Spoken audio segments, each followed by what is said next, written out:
जम्बू फलसार भक्षितम्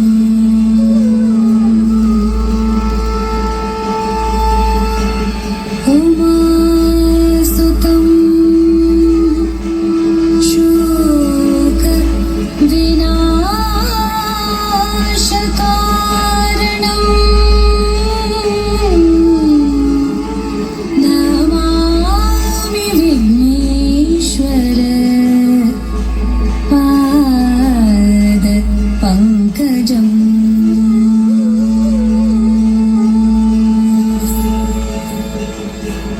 गजानन पद्मार्कम्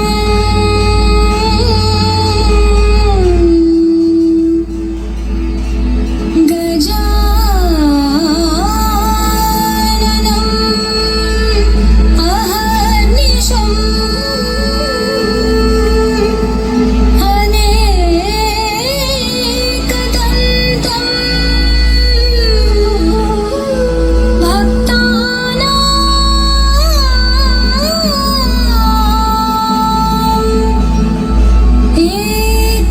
अनेकदन्तम्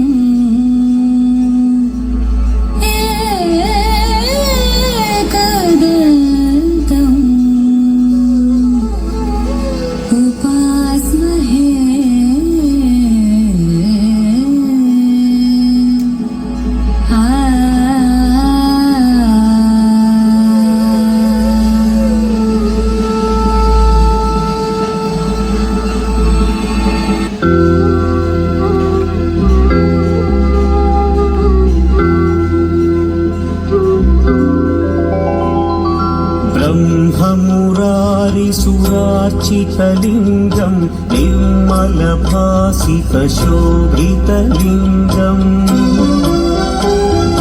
जन्मज दुःखविनाशकलिङ्गं तत्प्रणमामि सदा शिवलिङ्गम्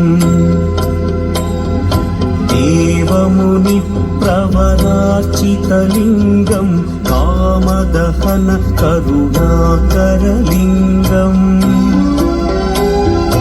रावणदर्पविनाशकलिङ्गं तत्प्रणमामि सदा शिवलिङ्गम्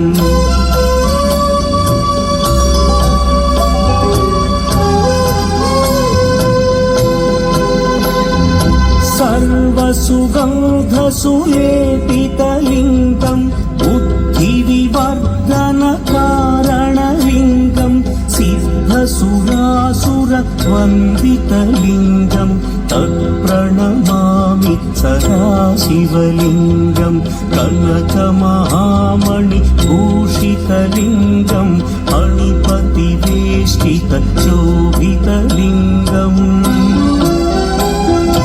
दक्षसुयज्ञविनाशनलिङ्गं तत्प्रणमामि सदा शिवलिङ्गम्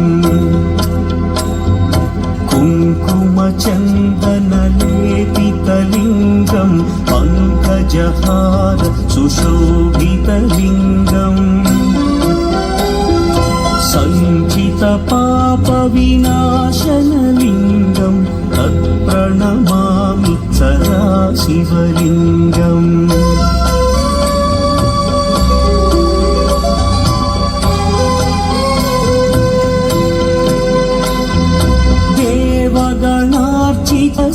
देवगणार्चितसेवितलिङ्गं भावैर्भक्तिभिरेव च लिङ्गं दिनकरकोटिप्रभाकरलिङ्गं तत्प्रणमामि सदाशिवलिङ्गम् अष्टदलोपरिवेष्टितलिङ्गम् सर्वसमुद्भवकारणलिङ्गम् अष्टदरिद्र्यविनाशनलिङ्गम् तत्प्रणमामि सदाशिवलिङ्गम् सुरगुरुसुरवरपूजितलिङ्गम् सुरवनपुष्पसदार्चितलिङ्गम् परमपदं परमात्मकलिङ्गम् तत्प्रणमामि सदाशिवलिङ्गम् लिङ्गाष्टकमिदं पुण्यं यः पठेच्छिवसन्निधौ